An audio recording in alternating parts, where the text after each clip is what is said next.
Bienvenidos a Ciencia y Psicología. En el capítulo de hoy vamos a comenzar a hablar sobre el último aspecto fundamental dentro del estudio de la percepción. Hemos hablado sobre cómo se selecciona la información sensorial, sobre cómo se organiza y veremos cómo se interpreta, que sería el último aspecto que os digo. Esto nos llevará a varios capítulos. Hoy vamos a ver algunos ejemplos de experimentos y de casos clínicos sobre cómo afecta la restricción sensorial, es decir, el no recibir determinados estímulos por algún problema, por ejemplo, fisiológico, y también sobre la adaptación perceptiva. Veremos un poquito qué significa ese concepto y qué implica. En cuanto a la restricción sensorial, os voy a poner un par de casos. Un caso clínico de una persona, el famoso caso de Mike May, y un experimento que se hizo con animales, en este caso con gatos.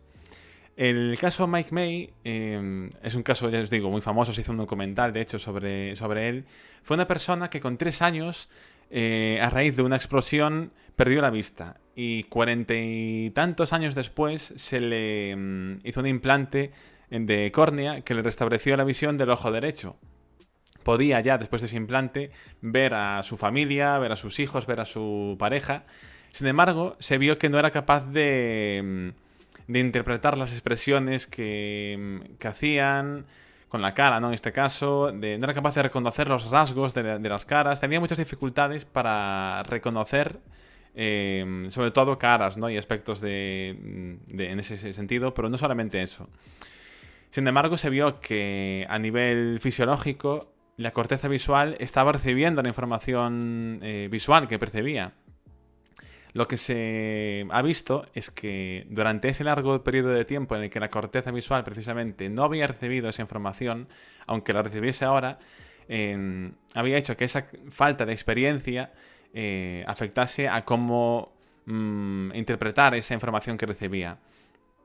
En el caso del experimento Blackmore and Cooper del año 70, con gatos, se vio algo parecido. Se comprobó a nivel experimental. Por ejemplo, se utilizaron unos gatos desde recién nacidos hasta los 5 meses en unas condiciones experimentales en las cuales vivían en una habitación oscura y durante 5 horas al día estaban en una especie de cilindro, en un habitáculo como el que veis en la imagen, en el cual veían solamente líneas verticales de negras y blancas. Era lo único que veían. De hecho, llevaban con una especie de como collarín, como veis ahí, que le impedía verse a sí mismos. Es decir, las únicas formas que percibían eran esas. Se comprobó, una vez pasados 5 meses, que si jugaban con ellos con una especie de palos verticales, por ejemplo, en posición vertical, los gatos respondían al juego. Y de hecho, bueno, recuperaron bastante, o sea, mucha motricidad y se estimularon adecuadamente después de esos 5 meses. En ese sentido, sin embargo, cuando los palos jugaban con ellos en posición horizontal, se veía que los gatos no prestaban atención o como que no eran capaces de identificarlos. Siendo así una especie de ceguera selectiva en base a la información que habían, digamos, a los estímulos que habían visto durante las primeras etapas de su vida. En ambos casos son muy similares porque se comprueba como durante una etapa que se llama periodo crítico, durante las primeras etapas de la vida, carecieron de información sensorial en algún sentido. En el caso de Mike May, totalmente. Y en el caso de los gatos, pues en este caso solamente percibían un tipo de estímulos. Se vio que nunca llegaron a recuperar la capacidad completa a nivel de percibir ese tipo de estímulos, ¿no? Ni los gatos ni el propio Mike May. Se llama periodo crítico precisamente, además, porque se ha visto que si posteriormente ocurre esa privación sensorial, si por ejemplo de adultos tenemos problemas de cataratas y estamos un tiempo sin poder ver, pero luego nos operan y recuperamos la visión, no afecta, sí que hay una recuperación de la visión. Sin embargo, en esta etapa, sobre todo en las primeras etapas de la vida, sí que afecta al desarrollo neurológico y de la percepción, ¿no? Y a nivel, en este caso, de cómo interpretar la información sensorial. Esto sería un reflejo realmente de cómo las experiencias moldean la percepción y cómo puede ser fundamental para interpretar esa información sensorial. El otro tema que vamos a tratar en el capítulo es la adaptación perceptiva. Aquí os pongo una definición del manual que utilizo como referencia siempre, que indicaría que en la visión sería la capacidad para adaptarse a un campo visual artificial que se ha desplazado o incluso a un campo visual invertido. Os voy a mostrar algunos ejemplos, a hablaros de algunos que utilizan el manual.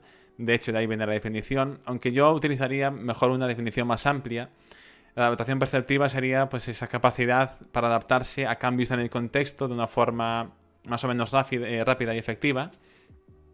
Pues eso, ante los estímulos cambiantes, ¿no? Que realmente aquí lo centran en la visión, pero sería extrapolable seguramente a otro tipo. Lo que pasa es que en los experimentos que utilizan y que más hay son sobre la visión. De hecho, os voy a poner algunos. Como siempre, las referencias os las dejo en la caja de descripción del vídeo. Y aparte enlaces a redes y demás. Pero bueno, yo os recomiendo cuando abre un experimento, si queréis, antes de que os diga qué encontraron o cómo termina, parar el vídeo y pensar qué creéis que va a pasar, qué va a ocurrir, ¿no? El primer experimento que en este caso nombran, es uno en el que utilizaron con participantes unas gafas especiales que trasladaban la imagen de los objetos que veis, de las imágenes del entorno, 40 grados a la izquierda.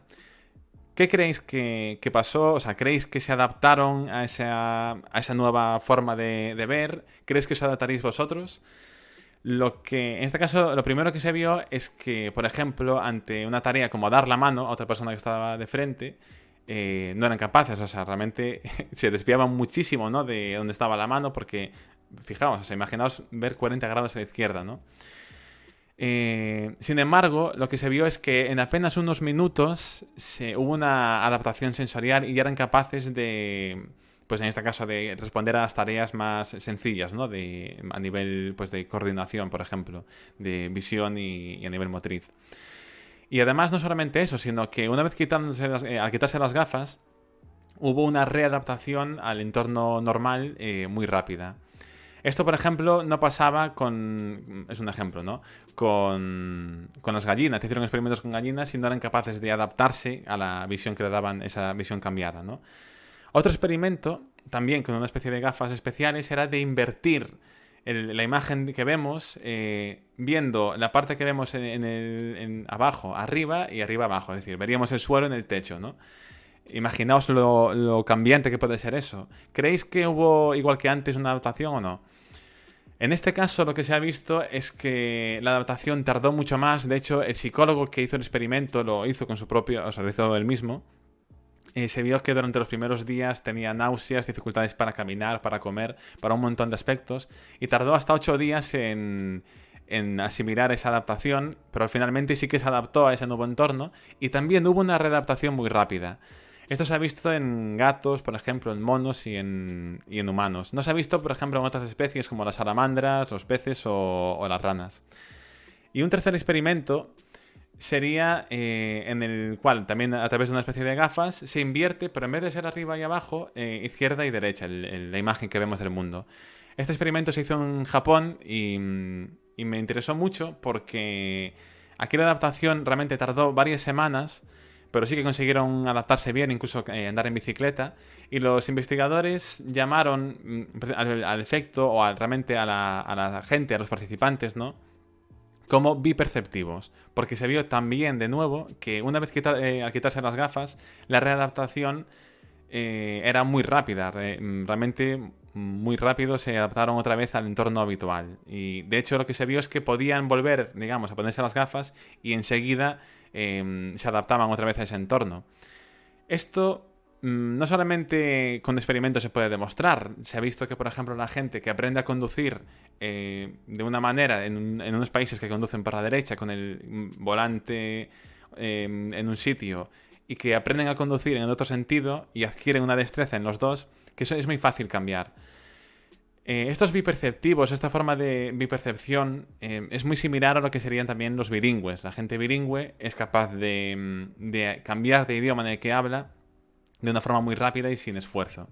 Esto sería un ejemplo, ¿no?, pues a nivel, para compararlo, ¿no? En la percepción sería algo similar. ¿Y qué podemos sacar de conclusión con esta última adaptación perceptiva? Pues de nuevo vemos cómo la experiencia es fundamental para entender cómo interpretamos la información del contexto, cómo interpretamos esa información sensorial. Y sería un ejemplo de cómo la plasticidad del cerebro es realmente alucinante. Espero que os haya gustado el vídeo y en el siguiente vídeo veremos, en el siguiente capítulo, veremos cómo continúa esta interpretación perceptiva. Incluso veremos estudios sobre la percepción extrasensorial. Cualquier duda podéis comentar en comentarios. Ya sabéis, agradece un montón si suscribís al canal, si le dais a me gusta, si compartís el vídeo. También os dejo los enlaces a los podcasts por si tenéis interés en saber más información sobre esto, que seguramente lo haré más largo. Y nos vemos en el próximo capítulo. Lo dicho, un placer y hasta la próxima.